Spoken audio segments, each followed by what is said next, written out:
Bon, bonjour Sébastien. Bonjour. Donc, à 2 jours de ce match contre le PSG, comment ça se présente ce nouveau choc après Lyon le week-end dernier?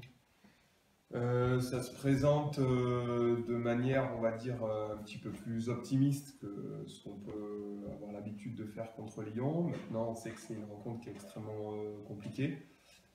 Paris, c'est un des plus beaux effectifs du championnat de France de D1. C'est la seule équipe aujourd'hui qui est capable de tenir ou de battre Lyon. Donc on sait que malgré tout, ce sera un match qui sera extrêmement compliqué. Mais par rapport à ça, on a l'espoir d'essayer quand même de faire du jeu, de les contrecarrer, de pouvoir jouer un petit peu plus haut que ce qu'on a pu faire contre Lyon et essayer voilà, de les perturber tant bien que mal dans le jeu, même si on sait très bien qu'on n'aura pas la possession du ballon, que voilà, ce sera beaucoup de temps à défendre comme contre Lyon. Et voilà, qu'il faudra essayer de bien savoir exploiter ces moments où on aura le ballon.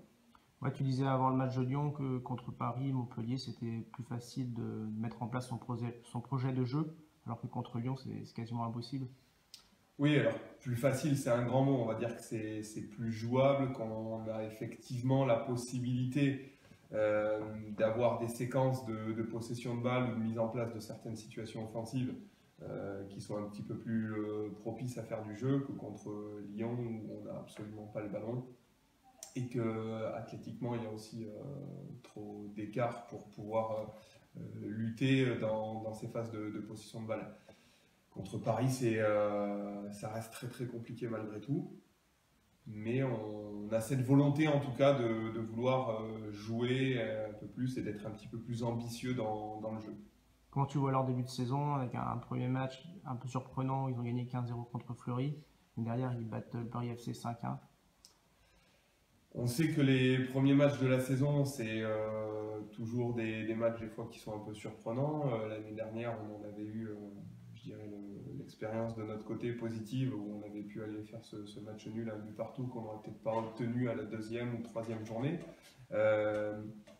L'effectif parisien était aussi bien différent puisqu'il avait les retours de filles comme Katoto ou voilà, des joueuses de la Coupe du Monde du vin dans l'effectif. Ça leur a donné une mise en place un petit peu différente, ou en tout cas une animation un peu différente entre ces deux matchs.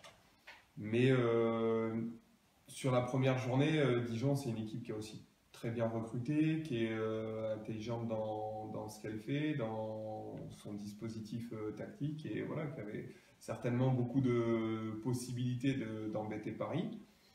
Et pas Dijon, Fleury, pardon. Mais voilà, c'est une équipe qui a beaucoup de qualité et qui savait comment est-ce qu'ils allaient pouvoir les embêter. Le Paris FC, c'était un match, je dirais, qui a été, comment on pourrait dire, qui a changé du tout au tout par deux erreurs malheureusement individuelles de la gardienne, alors qu'elle avait fait deux belles parades juste avant, mais qui a donné une physionomie en tout cas du match qui était complètement différente, parce qu'à partir de là, après à 2-0, le match était plus ou moins plié. Sur deux erreurs individuelles, si le score en avait été resté nul et vierge à la mi-temps, est-ce que ça aurait donné la même physionomie, etc. Après, le fait que Paris ait gagné ses deux premiers matchs, ça semble logique quand même au vu de son effectif et au vu des ambitions du club, qui retrouve la Ligue des Champions cette année, qui a gagné la Coupe de France l'année dernière. Voilà, c'est quelque chose de logique. En tout cas, sur les buts du PSG, il y a pas mal d'attentisme. Les erreurs de la gardienne, c'est des fautes à pas faire, évidemment, ce week-end. De toute façon, toutes les erreurs individuelles coûtent cher à ce niveau-là, surtout contre des équipes comme ça. Mais c'est une équipe qui, je dirais, a marqué sur certaines fautes individuelles de la gardienne, mais qui inversement n'a pas mis au fond aussi certaines très belles occasions qui s'étaient créées dans le jeu. Donc ça veut dire que le danger, il peut être à tout moment, il peut venir aussi bien de la droite que de la gauche que de l'axe. Ouais, c'est une équipe qui cherche plus la verticalité que l'année passée dans son jeu. Donc il peut y avoir une mise en danger constante sur un ballon long dans le dos de la défense. Et on sait qu'elles ont des joueuses quand même rapides et de qualité sur les postes offensifs, que ce soit Katoto, Pekel pour l'axe, Diani à droite ou Ashley Lawrence ou Baltimore à gauche. Là, il y a vraiment de la vitesse dans cette équipe et le fait qu'ils aient cette verticalité crée un danger de tous les instants. Le match de l'année dernière, est-ce que tu t'appuies encore dessus ou c'était la vérité de l'année dernière et que ça Parce qu'on les a joués trois fois entre la Coupe de France. Le match nul du début de saison. Match nul de début de saison, bien sûr, on s'appuie toujours dessus par rapport aux valeurs mentales que ça peut développer, ce genre de rencontre, de se dire qu'on est capable, sur un match, d'aller chercher des équipes comme Paris ou Montpellier. Ça, c'est sûr qu'il faut s'appuyer dessus. Maintenant, la réalité des autres matchs en championnat et en Coupe de France, ça a été aussi 2 fois 3-0 pour l'adversaire. Et voilà, je pense que malgré tout, ça montre encore le fossé qu'il peut y avoir entre ces deux équipes. Mais le résultat de l'année passée donne de l'espoir. Ouais, le match retour, c'était plus difficile ici. Le match retour, il était compliqué parce qu'on avait trop de blessures et d'absences à ce moment-là pour pouvoir espérer quoi que ce soit. On avait fini sur le terrain, on avait, je crois, une U18, deux U19, une U17. Même si c'est des joueuses qui sont de grande qualité et qui ont beaucoup d'avenir, on ne peut pas lutter avec aussi autant de jeunesse dans un effectif contre une équipe comme le PSG. Le match de Lyon, est-ce qu'il te rassure sur la capacité des joueuses à tenir et à... Oui, ça montre surtout que les filles savent être disciplinées, rigoureuses, tenir un schéma tactique quand elles le comprennent et qu'elles en voient l'intérêt. Elles vont dans ce sens-là. Et puis on a pu voir aussi beaucoup de solidarité pour pas craquer, même si l'ampleur du score 4-0 pour Lyon, ça reste toujours important. On sait que contre Lyon, dès qu'on va céder, on peut en prendre 3-4 d'affilée, que le score peut être rapidement lourd. Et que la plupart du temps, c'est une équipe qui a tendance à mettre entre 5 et 9 buts à ses adversaires. Donc je dirais que du moment où on est en dessous de la barre des 5, ça reste plus dans les motifs de satisfaction que de déception. Sur quoi il va falloir s'améliorer là ce week-end? Dans l'utilisation du ballon, on a la possibilité on a des joueuses de grande qualité sur le plan technique, donc on a la possibilité de faire du jeu, de combiner, de faire des enchaînements qui doivent leur poser problème dans certains secteurs de leur aspect défensif. Et puis après avoir cette efficacité devant le but, parce qu'on sait que malgré tout des occasions on n'en aura pas 10 000, comme contre Lyon. Contre Lyon, on a au moins 2 belles opportunités de pouvoir marquer. C'est que si on ne les marque pas, c'est très compliqué. Là, contre Paris, c'est pareil. On sait qu'on va pouvoir se créer 4-5 occasions, ce serait déjà bien. Si on est capable d'en mettre une ou deux, ça peut donner un scénario de match différent si on n'a pas cette efficacité offensive. Tu penses qu'il y aura plus d'opportunités là ce week-end? Il y a une grande différence? C'est pas tant qu'il y a une grande différence, c'est qu'il y aura plus d'opportunités parce que on va aborder le match aussi un peu différemment sur je dirais un projet de jeu qui sera un peu différent, et partant de là, on a la volonté d'utiliser le ballon différemment. Lyon, il y avait des caractéristiques d'équipe qui étaient différentes dans leur positionnement, dans leur système de jeu, qui nous faisaient jouer d'une certaine manière.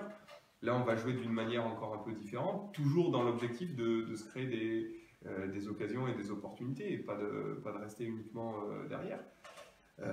On a aujourd'hui une équipe qui est, comme je disais tout à l'heure, de qualité suffisamment intelligente pour pouvoir éventuellement changer de système ou s'adapter aux caractéristiques de l'adversaire, parce qu'à partir du moment où on sait qu'on ne va pas avoir majoritairement le ballon, c'est plus nous qui devons nous adapter qu'eux qui vont s'adapter à notre style de jeu. Donc à nous de nous adapter de manière intelligente pour les mettre en difficulté. Est-ce que tu es mieux armé cette année que l'an passé pour rivaliser avec le PSG? À cet instant-là de la saison, oui. À cet instant-là. Après, le problème de l'année dernière, c'est qu'on a eu beaucoup de blessures qui se sont accumulées tout au long de la saison. Des blessures sans retour au niveau de l'effectif, puisque c'était Couturier, Djebar, Deschamps, des filles qui au final ont été arrêtées jusqu'à la fin de saison, qui ont fait que l'effectif s'est amoindri, a donné moins de possibilités dans les changements, dans les rotations, même dans le 11 de départ. Et au dernier match de la saison, comme je disais tout à l'heure, ça devenait très compliqué parce qu'on avait beaucoup de jeunes sur le terrain. Ce n'était pas du tout la même équipe qui avait joué au départ le match aller où on avait pu faire match nul. Donc, à l'instant T, on a une équipe qui est compétitive. On a quand même des petits bobos dans l'effectif, mais on a une équipe qui est compétitive pour jouer pareil. Voilà. Après, on sait qu'on n'a pas un effectif qui est pléthorique cette année, et dès qu'il va manquer 2-3 joueuses pour jouer des équipes comme Paris ou Lyon, ça peut être compliqué. compliqué. Pour l'instant, ces joueuses-là, elles sont là. Il y a eu une bonne préparation, le fait d'avoir des joueuses plus disponibles avec des contrats qui ont été signés cet été, est-ce que ça change aussi dans la prépa et dans l'état de forme?